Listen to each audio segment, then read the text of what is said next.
Hey guys, welcome back to July Decluttering Challenge. It is day 8. Yay! We have our 8 items, again, still in the kitchen. So we have 2 more cups that we are getting rid of. And you might ask, why get rid of cups? Here's the thing. Sometimes I think that when we have too much stuff, too many things, for me personally, I think it just allows a certain level of laziness to happen. And so items collect in people's rooms, or, you know, the sink will become really full and this, that, and the other. So I'm kind of trying to knock a lot of that out too. But I want to keep in mind, still make sure I have enough stuff for when people come over. Next up, we have one of these brushes. I have one already that I use. I tend to like more, and thought about keeping the second one, but then when I really started thinking about it, I was like, I never really cook anything where I need 2 of those in one meal. And then I can always wash the one I have. Another spatula, just not my favorite go-to one. So this year I placed my silverware. I really liked this silverware, however, it just doesn't hold up in the wash very well in the dishwasher. So I replaced my silverware and we found this one random spoon. So we're gonna go ahead and get rid of that. I have 2 plates right here. Both of these plates are chipped. One's chipped right here and this one's chipped right here. And I was reading something one day or watching something, and they were saying that when you have dishes, especially porcelain dishes and stuff, when they chip, you should go ahead and toss them, because this is no longer coated, so it's porous, and so it can grow bacteria more and everything. So we have plenty of plates. I figure I'm just gonna go ahead and toss these. And then we have this. So I'm obsessed with cheese, and it's just like a little serving platter, and it just has a bunch of different cheeses listed on it. However, I didn't really necessarily buy it with the intent to use it, but I did buy it with the intent of decorating with it, and then it has sat in that cupboard for probably 2 years now. So only just falling over and stuff. So I decided to get rid of that. All right, so that is the 8 things that I am getting rid of today. Today I want to talk to you about books, people, etc. that have kind of helped my journey with decluttering.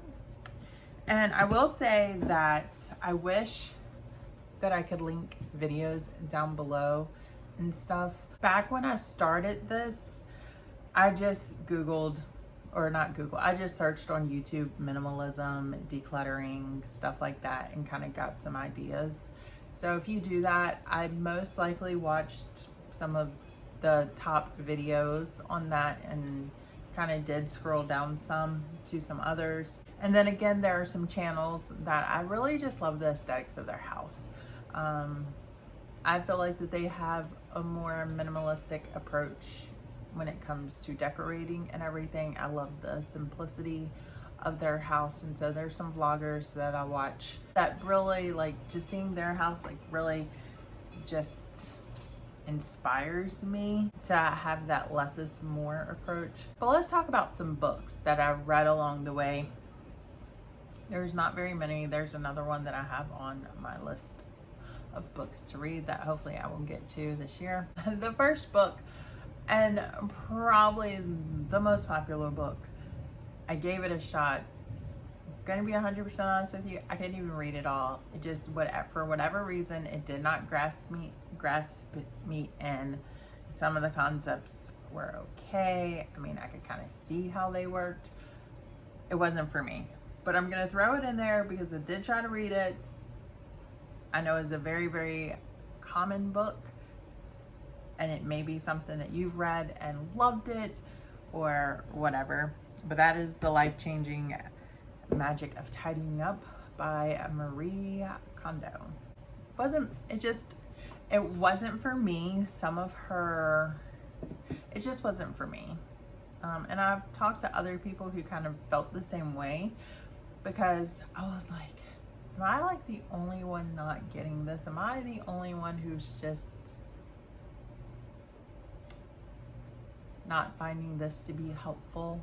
But, you know, I've run into other people who were like, you know, I read it, just, it wasn't a pivotal book for me in this journey. There are 2 books that I'm going to tell you about, and I only had 3 to tell you about to begin with, but there's 2 that I'm going to tell you about that actually impacted me the most. I'm going to say both of them were equally productive for me. Definitely helped with my mindfulness with this. The first book I'm going to tell you about was an amazing book. However, later down the road, I just had personal convictions to get rid of it.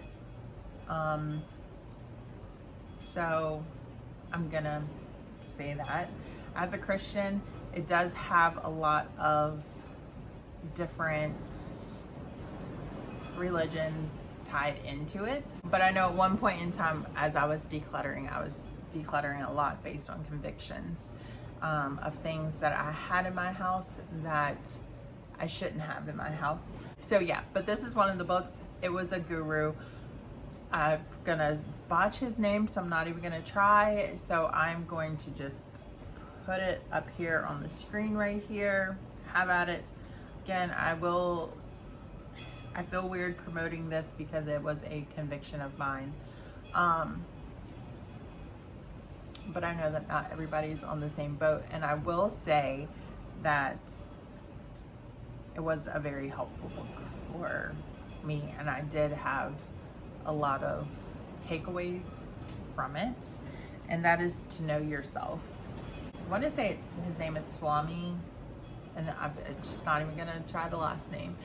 I stumbled across this book. So we live about an hour away from a place called Yogaville, and there's a Lotus there, which is a Lights of Truth Universal Shrine. Very, very, very peaceful place. I loved going there. Again, it was a conviction thing as to why I stopped going there. But basically their concept was, it's a place where all religions can kind of come together. And so one of my visits there, I found the book. It was on sale, and I decided to pick it up and read it. And I was very impressed with it. When you read it, you have to remember that it was written a very long time ago. But he was a guru, a spiritual person. I believe he considered himself an apostle, and lived a very, very, very minimalist life, down to his diet and everything. And so there was several good takeaways from that. If you are a Christian and you feel the desire to read it, I pray that and encourage you to use discernment when you read it. Still feel weird promoting it, but I know that everybody is not on the same journey as I am, I will say. And I can just say that as a Christian, where I stand with my faith, it was a personal conviction for me to get rid of that book. And then the book that really probably helped me, again, these 2 books probably helped me both equally the same, but The Joy of Less by Francine J. Absolutely love that book. I have shared that book. I've bought it multiple times, and I end up giving it away. I'll read it and give it away and be like, here, you know. I will say the book is kind of broken down into 2 parts. The first part impacted me the most. The second part, I don't think I ever completely read the second part. The second part to me came across as just a very more detailed version of the first part.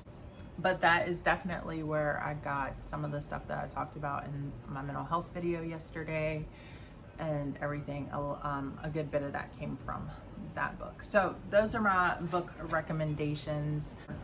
For YouTube, just search minimalism or decluttering and stuff, and you will really find some great videos on all of that.